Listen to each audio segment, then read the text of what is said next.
Hello everyone. आज हमारा topic है स्ट्रक्चर ऑफ मैथमेटिक्स।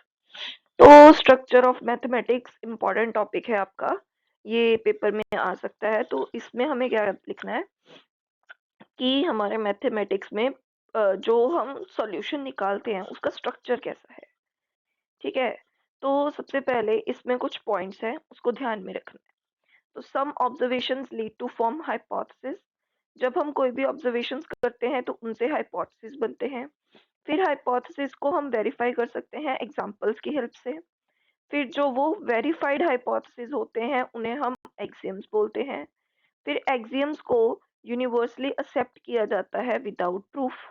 ठीक है, फिर फॉर्मेशन करते हैं हम या वेरिफिकेशन करते हैं हाइपोथेसिस की प्रीवियस नॉलेज के बेसिस पे, और उन्हें कुछ टर्म्स के थ्रू, नोन टर्म्स के थ्रू डिटरमाइन करते हैं।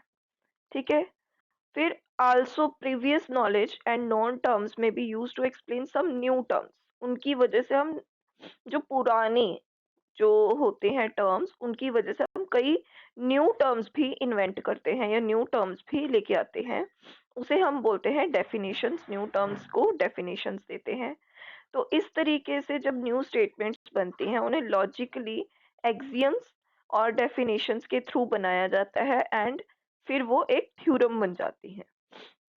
मतलब उन्हें जब प्रूव करते हैं लॉजिकली एक्सियम्स और डेफिनेशंस के थ्रू तो वो बन जाती हैं थ्योरम्स। ठीक है, फिर most of the mathematics is gathered into these axioms, definitions and theorems। तो so structure of mathematics is formed by axioms, definitions and theorems।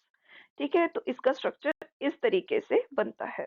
तो इसको हम इस तरीके से भी कह सकते हैं। सबसे पहले हमारे पास एक अनडिफाइंड टर्म होती है जिसके थ्रू हम डिफाइंड टर्म, एक्सियम और डेफिनेशंस ये बनाते हैं।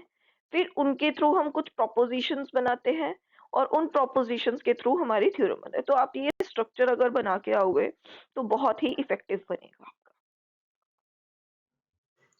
हाँ जी, तो अब हमारे आते हैं दो मेथड्स जिनके थ्रू हम कर सकते हैं।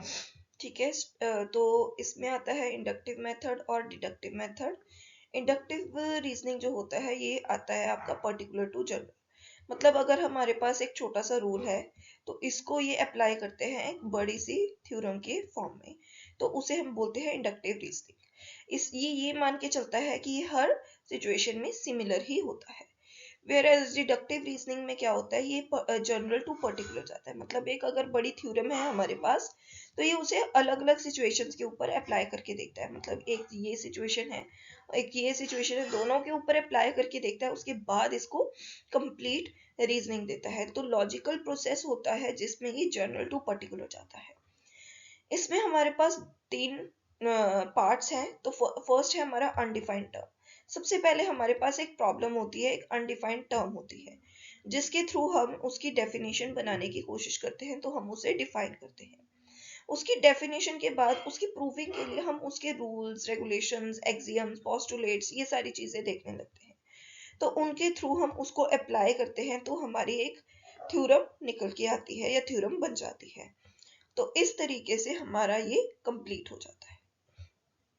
Of mathematics. अगर आपको ये पसंद आया हो प्लीज लाइक, शेयर और सब्सक्राइब जरूर करें और बेल आइकन जरूर दबाएं नई नई वीडियोस के लिए। Thank you so much.